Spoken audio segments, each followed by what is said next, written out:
মানেটা কি?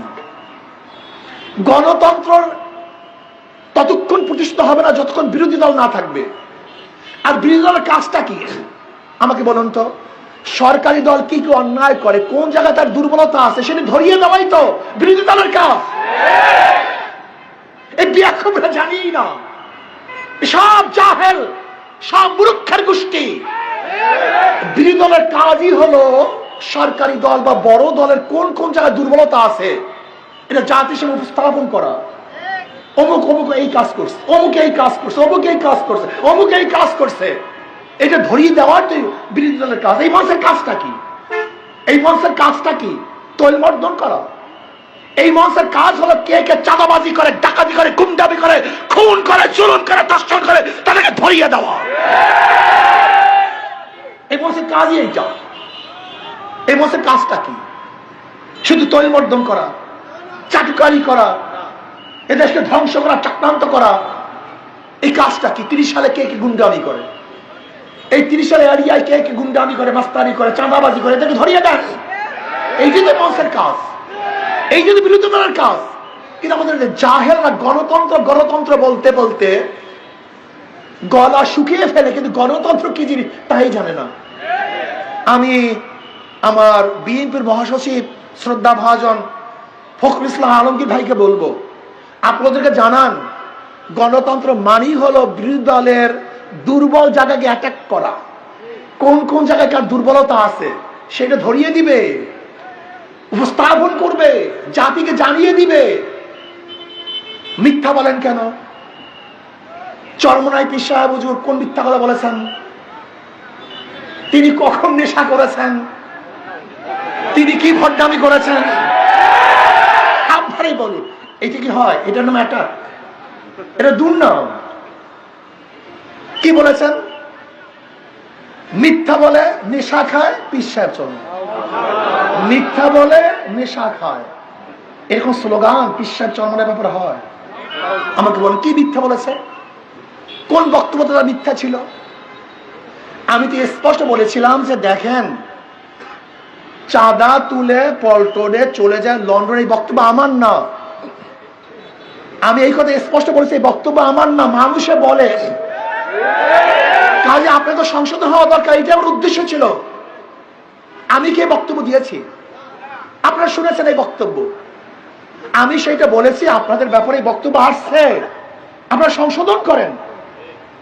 যদি এই বক্তব্য আমার থাকতো তাহলে আপনি আমাকে অ্যাটাক করতে পারতেন। এই বক্তব্য আমার না, আমি বলার সময় বলেছি এই বক্তব্য কিন্তু আমার না। মানুষ বলতেছে সংশোধন হন, কিন্তু আপনারা সংশোধন হননি। তবে হ্যাঁ, তারেক সাহেবের বিরুদ্ধে যে কুরুচিপূর্ণ স্লোগানগুলি দেওয়া হয়েছে এটা ঠিক না, এটা গণতন্ত্র না, এটা আদৌ ঠিক না। আমি বিশ্বাস করতে পারি নাই সর্বোচ্চ বিদ্যাপীঠের ছাত্ররা এই স্লোগান দেয় কিভাবে, এটা দেওয়া ঠিক না। আমি মনে করি চরমনাই পীর সাহেব হুজুরের ইসলামী আন্দোলন বাংলাদেশের ভুল ধরিয়ে দেন, স্টেজে ভুল ধরিয়ে দেন, আমি খুশি হব। এই যে আপনার কাজ, আপনার কাজই হলো স্টেজের কাজ, হলো বিরোধী দলের কাজ, হলো ইসলামী আন্দোলন সহ যে দলগুলি আছে তাদের কোন কোন জায়গায় ত্রুটি আছে, বিচ্যুতি আছে, ভুল আছে ধরিয়ে দেন। এই কিন্তু বিরোধী দলের কাজ, এই কিন্তু সৌন্দর্যতা। গণতন্ত্র সৌন্দর্যতাই যেখানে আপনারাই গণতন্ত্র গণতন্ত্র চিল্লান, অথচ আপনাদের সমালোচনা করলে আপনারা সহ্যই করতে পারেন না। মূর্খতা বাদ দেন, শিক্ষিত হন, রাজনীতি সম্পর্কে জানাশোনা করেন। দুই একটা সংসদ দেখেন, গোটা দুনিয়ার সংসদগুলি দেখেন, সংসদে কিভাবে আলোচনা হয় শুনেন। বিরোধী দল ক্ষমতাসীনদেরকে কিভাবে অ্যাটাক করে একটু শুনে ধৈর্য ধারণ করেন। আপনারা তো গাঁজা নিয়ে ব্যস্ত থাকেন, মদ নিয়ে ব্যস্ত থাকেন, চাঁদা নিয়ে ব্যস্ত থাকেন। রাজনীতি শিখবেন কখন? কোথায় রাজনীতি শিখবেন? রাজনীতি শিখেনি না। মমতা ব্যানার্জি মোদিকে যেই ভাষায় কথা বলে, আমাদের দেশে কোন বিরোধী দল যদি এই ভাষায় কথা বলতে আমার মনে হয় গুলি দিয়ে মেরে বলে তো ডাইরেক্ট ডাইরেক্ট। কি আজীব এদেশের রাজনীতি। আমি একজন মির্জা ফখরুল ইসলাম আলমগীর সাহেবকে অনুরোধ করব, আপনি একটু গণতন্ত্র থেকে বুঝান গণতন্ত্রের কাজটা কি, নিয়মটা কি, বিরোধী দলের কাজটা কি। যদি আমি বিএনপির ত্রুটিগুলো উন্মোচন না করি, ব্যক্ত না করি, তাহলে তারা সারবে, সংশোধন হবে? এইটা তো তাদের কাজ। আমাদের কাজটা কি? আবার বিএনপি সে কি করবে? ইসলামী আন্দোলন বাংলাদেশের, হ্যাঁ আপনারা কি সমালোচনা করেন, আমরা নাকি পড়াশোনাই করিনি। আপনাদের স্টেজ থেকে কি সমালোচনা আসছে যে আমরা নাকি এলাম নাই, পড়াশোনাই করি নাই। অথচ আমিও ডবল কামেল, আমার ভাই আমাদের আমির মুহতারাম তিনিও ডবল কামেল, থেকে আমরা ফার্স্ট ক্লাস, অথচ তারা বলে পড়াশোনাই করি নাই। এই সমালোচনা, এই মিথ্যা সমালোচনা করতেছেন। আপনাদের মূর্খতা গোটা দুনিয়ার মধ্যে ছড়ায়া পড়তেছে, জাহালাত গোটা দুনিয়ার মধ্যে ছড়ায়া পড়তেছে। আমি অনুরোধ করব আমাদের সমালোচনা করবেন, এটা আমার অনুরোধ। যৌক্তিক সমালোচনা করবেন, এইটাই তো সৌন্দর্যতা। চরমনাই পীর সাহেব অমুক জায়গায় চাঁদাবাজি করছে, চরমনাই পীর সাহেব এই মিথ্যা কথা বলছে, এটা ধরিয়ে দিবেন। চরমনাই পীর সাহেব অমুক জায়গায় গুন্ডামি করছে, চরমনাই পীর সাহেব অমুক জায়গায় অস্ত্রবাজি করছে, চরমনাই পীর সাহেবের দলবল অমুক জায়গায় ধর্ষণ করছে, চরমনাই পীর সাহেবের দলবল স্বামীকে বেঁধে রেখে স্ত্রীকে ধর্ষণ করছে, চরমনাই পীর সাহেবের দলবল চাঁদা দেওয়ার কারণে মা সামনে থেকে যুবককে এনে হত্যা করেছে, চরমনাইয়ের দলবল তারা চাঁদা না দেওয়ার কারণে মানুষকে পাথর মেরে ফেলেছে। বলুন আপনারা সমস্যা কি? সমস্যা কি? এইটাই তো বলবেন নাকি ভাই? ভুল বললাম সাংবাদিক বন্ধুরা, এই জন্য আমরা গণতন্ত্র, এইটাই তো গণতন্ত্র। অ্যাটাক করুন, আমাদের ভুল ধরিয়ে দেন, জাতিকে জানিয়ে দেন যে আপনারা এই কাজ করছেন, আমরা খুশি হব। কিন্তু কিছু না পেয়ে আমরা পড়াশোনা করি নাই, মিথ্যা কথা বলি, গাঁজা খাই, নেশা করি, ভণ্ড। শোনেন, চরমনাই পীর সাহেবকে যারা ভণ্ড বলছেন ওরা সবাই ভণ্ড। আমি বলছি না, জাতি বলবে, অপেক্ষা না করুন। নিজেকে অনেক হাতির সাথে তুলনা দেন। শেখ হাসিনার বাহিনী কিন্তু পাহাড়ের সাথে তুলনা দিত, যে আমাদের সে বড় দল কেউ নাই, শক্তিশালী কেউ নাই, করুণার চেয়ে শক্তিশালী বলছে না আওয়ামী লীগ, যে আওয়ামী লীগ করুণার চেয়েও শক্তিশালী। কোথায় কোথায় সব? আমি আশ্চর্য হয়ে যাই, এখানে জ্ঞানীগুলো সবাই আছেন, আমি আশ্চর্য হয়ে যাই বিএনপি। আপনি মির্জা ফখরুল ইসলাম আলমগীর সাহেব অনুরোধ করছি, বিএনপি বহু দলীয় গণতন্ত্র সৃষ্টিকর্তা, আপনারা বলেন, অথচ অন্য কোন দলই আপনারা সহ্য করতে পারেন, এর কারণটা কি? আচ্ছা, জিয়াউর রহমান সাহেব দল করছে কাদেরকে নিয়ে জানেন? শাহ আজিজ সাহেবকে। শাহ আজিজকে জিয়াউর রহমান সাহেব প্রধানমন্ত্রী ছিল কে? শাহ আজিজ। সে কি ছিলেন? কথা বলেন না কেন? রাজাকার। সে সবচেয়ে বড় রাজাকার ছিল। জিয়াউর রহমান সাহেবের সংসদের প্রধানমন্ত্রী তিনি ছিলেন রাজাকার, আর এই বিএনপির স্লোগান দেয় এদেশে রাজাকার রাখবো না। কি হাজিব মূর্খ, কি হাজিব জাহেল। আওয়ামী লীগের তো বিএনপির উপরে ক্ষোভটাই ছিল এই যে জিয়াউর রহমান সাহেব রাজাকারদের প্রতিষ্ঠিত করেছে, অথচ আজকে নিজেদের বিরুদ্ধে নিজেরা স্লোগান দিচ্ছে। জানি না জিয়াউর রহমান সাহেব কাদের কি দল করছে, তাদের প্রাইম মিনিস্টার কি ছিল, কয় মন্ত্রীদের কতজন রাজাকার ছিল, এরা জানি না, স্লোগান দেয়। শোনেন, যে স্লোগান ছিল আওয়ামী লীগের, সেই স্লোগানগুলি, কথা বলেন না কেন, যে স্লোগান ছিল আওয়ামী লীগের, সেই স্লোগান কার? যে স্লোগানের জন্য আওয়ামী লীগ ধ্বংস হয়েছে, সেই স্লোগানের জন্য বিএনপি ধ্বংস হবে। লিখে রাখুন, লিখে রাখুন, যে স্লোগানের জন্য আওয়ামী লীগ ধ্বংস, একই স্লোগান যদি আপনি দেন, আপনি ধ্বংস হবেন। যেই পথে গিয়ে অবকে ধ্বংস হয়েছে, সেই পথ আপনি ধরলে আপনিও সেই পথে ধ্বংস হবেন। যেই বক্তব্যে একটা বক্তব্য ছিল শেখ হাসিনা, রাজাকারের বাচ্চা, এই এক রাজাকারের বাচ্চা বলার কারণে তার মসনদ ধ্বংস হয়ে গেছে। সেই শেখ হাসিনার রাজাকার আপনার মুখে আসছে, আপনার ধ্বংস হয়ে যাবেন, নিশ্চিত ধ্বংস হবেন। এর জন্য আমি অনুরোধ করব, বিএনপি যারা করেন করেন, পড়াশোনা করেন, শুধু ওই চকির তলে থেকে রান্ডা বের করেন না, পুরানো অস্ত্রগুলি বের করেন না, ছুরি টুরি বের করেন না, পড়াশোনা করেন, জানেন দল কি জিনিস, বিএনপি কি জিনিস। আমি চ্যালেঞ্জ দিলাম, যারা বিএনপি করে ওরা বিএনপি নীতিমালা পড়ে নেই, বিএনপির আদর্শ সম্পর্কে জানে না, বিএনপি শব্দের অর্থ জানে না, বাংলাদেশ ন্যাশনাল পার্টি জাতীয় পার্টি কি জিনিস ওরা জানে না। ওরা দল করে না, ওরা চাঁদাবাজি করে। ওরা দল করে না, খুনের আশ্রয় স্থান খোঁজ করে। ওরা দল করে না, কোন জায়গায় গেলে ধর্ষণ করতে পারবে নিরাপদে সেই জায়গা খোঁজ করে।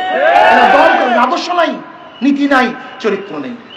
এর জন্য আমি বিএনপির বন্ধুদেরকে বলবো, এই দেশকে রক্ষা করার জন্য আপনার কর্মীদেরকে সুশিক্ষিত করতে হবে, রাজনীতি সম্পর্কে জানাতে হবে, ডেমোক্রেসি কি জিনিস তাদেরকে শিক্ষা দিতে হবে। বিরোধী দল আপনাকে অবশ্যই নরম নরম জায়গায়, দুর্বল জায়গায় অ্যাটাক করবে, এটা সহ্য করতে হবে, এটা শিক্ষা দিতে হবে, এটা শিক্ষা গ্রহণ করতে হবে। মিথ্যা বলা যাবে না, চাপাবাজি করা যাবে না, দুর্নীতি করা যাবে না, চাঁদাবাজি করা যাবে না, ধর্ষণ করা যাবে না, অন্যায় করা যাবে না, খুন করা যাবে না, এটা শিক্ষা দিতে হবে। যদি শিক্ষা দেন তাহলে কর্মী গঠন হবে, দেশ গঠন হবে। আমি বিশ্বাস করি আগামীতে ইনশাআল্লাহ এই জাতিকে আর অন্ধকারে রাখতে কেউ পারবে না। 53 বছর যারা জাতিকে অন্ধকারে রেখেছে, আগামী নির্বাচনে তাদেরকে অন্ধকারে রাখতে পারবে না। এই চাঁদাবাজি করতেছে কেন? নির্বাচনে টাকা খরচ করবে, কোটি কোটি টাকা খরচ করবে। আমি ভোটারদেরকে বলবো, ওরা যত বেশি টাকা দিবে সব খেয়ে ফেলবে, কিন্তু ভোট দিবেন না। এই টাকা আপনাদের টাকা, এই চাঁদাবাজির টাকা, গুন্ডামির টাকা, লুটের টাকা, যত দিবে তত নিবেন, কিন্তু জালেমদেরকে, চাঁদাবাজদেরকে ভোট দিবেন না।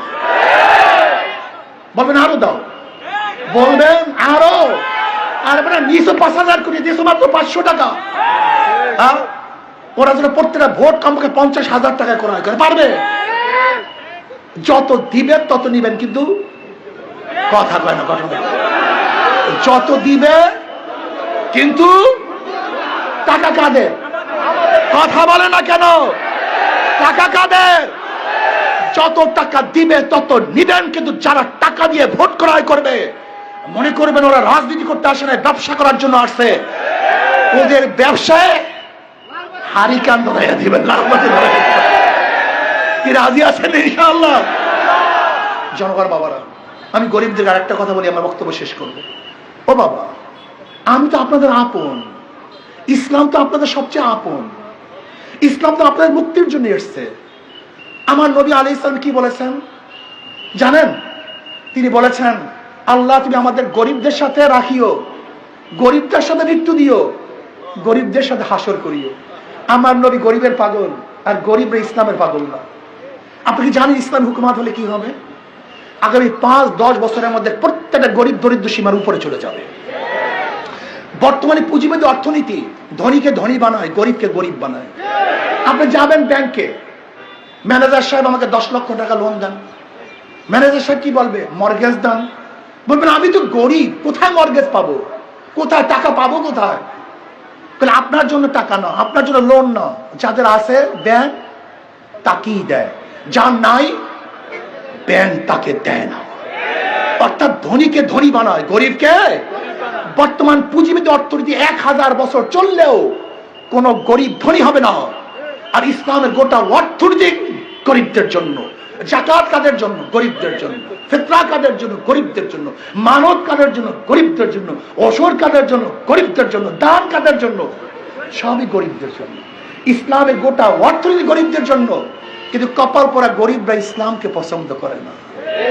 অনেকেই মনে করে হুজুর আমি খারাপ, বিড়ি খাই, গাঁজা খাই, দাড়ি কাটি, আমার অবস্থাটা কি হবে ইসলাম হুকুমাত আসলে? বন্ধু, আপনি ভুল মেসেজ পেয়েছেন। এক গাঁজাখোর আমাকে প্রশ্ন করতেছে, হুজুর ইসলাম হুকুমাত আসলে আমার গাঁজার অবস্থাটা কি হবে? আমার গাঁজা, ও তো গাঁজার পাগল। আমি বললাম, বাবা তুমি কি মসজিদে গিয়ে গাঁজা সেবন করতে পারো? বলে না। আমি বলি কেন? বলে হুজুর পরিবেশ নাই। আমি বললাম ইসলামী হুকুমাত আসলে গোটা বাংলাদেশটা পরিবেশ হয়ে যাবে যেখানে তুমি নিজেই গাঁজা সেবন করতে পারবে না। বিশ্বাস হয় না আপনাদের? হয়েছে না? হয়নি? আচ্ছা বলেন, এখানে যারা আছেন এমন একজন নাই যে ধূমপান করেন, বিড়ি খান? একজনও নাই? তা বিড়ি খান না কেন? কথা বলেন না কেন? নিষেধ করছি? বাধা দিছি, বিড়ির কথা বলছি যে খাবেন না, তা খান নাই কেন? একবার মনে চাইছে, তার মানে বাধা দিতে হয় না, বলতে হয় না, জোর করতে হয় না, পরিবেশ আপনাকে অন্যায় থেকে ফিরে ফেলাইছে। আজকে বাংলাদেশের অন্যায় হচ্ছে কেন? অন্যায় পরিবেশের কারণে। যদি অন্যায় পরিবেশ না থাকে, আমার হাজারো মুসলমান বাবারা ফেরেশতা তুল্য হয়ে যাবে, ভালো হয়ে যাবে। আজকে পাশের চেয়ারে ঘুষ খায় বিদায় আপনার মধ্যে ঘুষের নেশা আসছে। পাশের চেয়ারে যদি ঘুষ না খায়, আপনি নিজেই ঘুষ খাবেন না। আপনার বন্ধু মদ পান করে বিদায় আপনার মধ্যে মদের নেশা আসছে। আপনার বন্ধু যদি মদ পান না করে, আপনি মদের নামও জানবেন না। কারণ ইসলামী আন্দোলন বাংলাদেশ, ইসলাম ক্ষমতা আসলে অনেক দাড়ি কামাইনা বাবারা মনে হয় আমাকে জোর করিয়া দাঁড়িয়ে, না, ভুল। আচ্ছা, যারা দাড়ি ছাড়া তাকে মসজিদে যান না? ইমাম সাহেব বলছে বের হও। সবচেয়ে ভালো জায়গা কোন জায়গা? মসজিদ। মসজিদ থেকে আপনাকে বের করে নাই, আর গোটা বাংলাদেশ থেকে আপনাকে বের করে দিবে। আপনার মাথায় কি কোনো গন্ডগোল আছে মিয়া? মসজিদ সব থেকে ভালো জায়গা, সেখানে আপনাকে কিচ্ছু বললো না, প্যান্ট শার্ট দাড়ি ছাড়া আপনাকে কিচ্ছু বললো না। আর এই গোটা বাংলাদেশ থেকে আপনি দাড়ি ছাড়া ইসলাম হুকুমত বের করে দিবে। আপনার মাথা কি গোল আছে? এই সমস্ত ভুল মেসেজ আপনাকে পৌঁছানো হচ্ছে, ইসলাম আসলে এইটা, ইসলাম আসলে এইটা, ইসলাম আসলে এই ভয়, এই ভয় না। ইসলাম আসলে শান্তি, শান্তি, শান্তি, মুক্তি, মুক্তি। আসুন, জীবনভর ওদেরকে পরীক্ষা নিছেন, ওরা পরীক্ষা দিছে, বারবার ফেল। আওয়ামী লীগকে বারবার পরীক্ষা দিচ্ছেন না আপনারা? পরীক্ষা দিচ্ছেন না? বিএনপিকে, জাতীয় পার্টিকে বারবার ফেল। কিন্তু ইসলামকে একবার পরীক্ষা করেন নাই, একবার করেন নাই। আমার অনুরোধ থাকবে, করজোর অনুরোধ থাকবে, একটাবার ইসলামকে পরীক্ষা করুন, একটাবার ইসলামকে পরীক্ষা করুন। যদি ফেল করে, আল্লাহর কসম কোনোদিন আপনাদের কাছে ভোট চাওয়ার জন্য আসবো না, কোনোদিন দাঁড়িয়ে বড় কথা বলবো না। একটাবার পরীক্ষা করুন, একটাবার, শুধু একটাবার। দেখেন না কি হয়? দেখছেন তো সবাইকে, দেখি না এইটাকে। একটাবার ইসলামকে পরীক্ষা করুন। আশা করি ইনশাআল্লাহ, যদি আল্লাহ কবুল করেন, আগামীতে হক এবং বাতিলের লড়াই শুরু হয়ে যাবে। এক দলে ছিল চাঁদাবাজের গোষ্ঠী, আর এক দিকে থাকবে চাঁদা ফিরাবার গোষ্ঠী, একদিকে থাকবে জালেমের গোষ্ঠী, আর একদিকে থাকবে জালেম বন্ধ হওয়ার গোষ্ঠী, একদিকে থাকবে ভারতের দালাল গোষ্ঠী, আর এক দল থাকবে, আর একদিকে থাকবে বাংলাদেশের যারা শান্তি কামনা করে, এই দেশকে রক্ষা করতে চায়, তাদের গোষ্ঠী। হক এবং বাতিলের লড়াই হবে ইনশাআল্লাহ। হকের পক্ষে থাকবেন না বাতিলের পক্ষে থাকবেন? ভারতের পক্ষে থাকবেন না দেশের পক্ষে থাকবেন? রাজি আছি ইনশাআল্লাহ। আর শেষ কথা হলো এই, ওদের মার্কার মধ্যে ভেজাল। যারা নৌকা নিয়ে নির্বাচন করে, নিজের নৌকা চালাতে পারে না। যারা ধানের শীষ নিয়ে নির্বাচন করে, ধান কাটতে পারে না। যারা নাঙ্গলি নির্বাচন করে, কেউ কিন্তু নাঙ্গল বয় না। ওদের প্রত্যেকটা মার্কা হলো গরিবদের, কিন্তু একজনও নিজেরা গরিব না। কি কথা ঠিক না? ইসলামী আন্দোলন বাংলাদেশের মার্কা কি? জোরে বলেন। যারা নির্বাচন করে তারাও চালাতে পারে, যারা করে তারাও চালাতে পারে, মহিলারাও চালাতে পারে, পুরুষরাও চালাতে পারে, হিন্দুরাও চালাতে পারে, মুসলমানরাও চালাতে পারে, ধনীরাও চালাতে পারে, গরিবরাও চালাতে পারে। কেউ কার মার্কা নিয়ে ঘুমায় না, কেউ কার মার্কা বুকে নিয়ে, কিন্তু হাত পাখা ঘুমের সময় বুকের উপরে থাকে। কোথায় থাকে? এটা সর্বজনীন মার্কা, শান্তির মার্কা। কারেন্ট ফেল করে, হাত পাখা ফেল করে। ইনশাআল্লাহ রাজি আছেন না? ইনশাআল্লাহ। সব মার্কা দেখা শেষ, হাত পাকার বাংলাদেশ। সব মার্কা দেখা শেষ। কে রাজি আছেন? দুই হাত তুলে তাকবীর।